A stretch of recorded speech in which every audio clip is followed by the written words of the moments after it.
ప్రదీప్ రంగనాథన్ కొత్త cinema release అయితే చాలు కోలీవుడ్ బాక్స్ ఆఫీస్ మామూలుగా షేక్ కావడం లేదు. చూస్తే ధనుష్కి తమ్ముళ్లా కనిపిస్తాడు, కానీ ప్రతి సినిమాతో ఇట్టే 100 కోట్లు రాబడుతున్నాడు. కెరియర్ బిగినింగ్లోనే 3 సెంచరీలు కొట్టాడు అంటే స్టార్డమ్కు అడుగు దూరంలో ఉన్నట్టే లెక్క.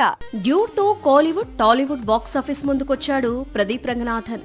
కట్ చేస్తే ఇప్పుడు ఈ చిత్రం 100 కోట్ల వసూళ్ల వైపు పరుగులు తీస్తోంది. దీంతో ముందు లవ్ టుడే, రీసెంట్ గా డ్రాగన్, ఇప్పుడు డ్యూట్ తో ప్రదీప్ రంగనాథన్ వరుసగా 3 సార్లు 100 కోట్లు చూసిన హీరోగా మారాడు. డ్యూట్ సినిమా రిలీజ్ అయి తొలి 4 రోజుల్లో ఈ చిత్రం వసూళ్లు 80 కోట్లు రాబట్టింది. మరికొద్ది గంటల్లో 100 కోట్ల క్లబ్ లోకి ఎంట్రీ ఖాయం చేసుకుంది. దీంతో కోలీవుడ్ లో ప్రదీప్ రంగనాథన్ పేరు మారుమోగుతోంది. ఒక్క తమిళనాడు నుంచే ఈ చిత్రానికి 30 కోట్లకు పైగా వసూళ్లొచ్చాయి. ఇందులో తెలుగు రాష్ట్రాల వాటా 10 కోట్ల పైనే ఉంది. డిసెంబర్ లో ప్రదీప్ రంగనాథన్ నటిస్తోన్న మరో మూవీ రిలీజ్ కు ఉంది. అదే లవ్ ఇన్సూరెన్స్ కంపెనీ అనే చిత్రం. ఈ సినిమా కూడా సక్సెస్ అయితే మాత్రం తమిళనాట రంగనాథన్ నేమ్ నెక్స్ట్ లెవెల్ కు వెళ్తుంది.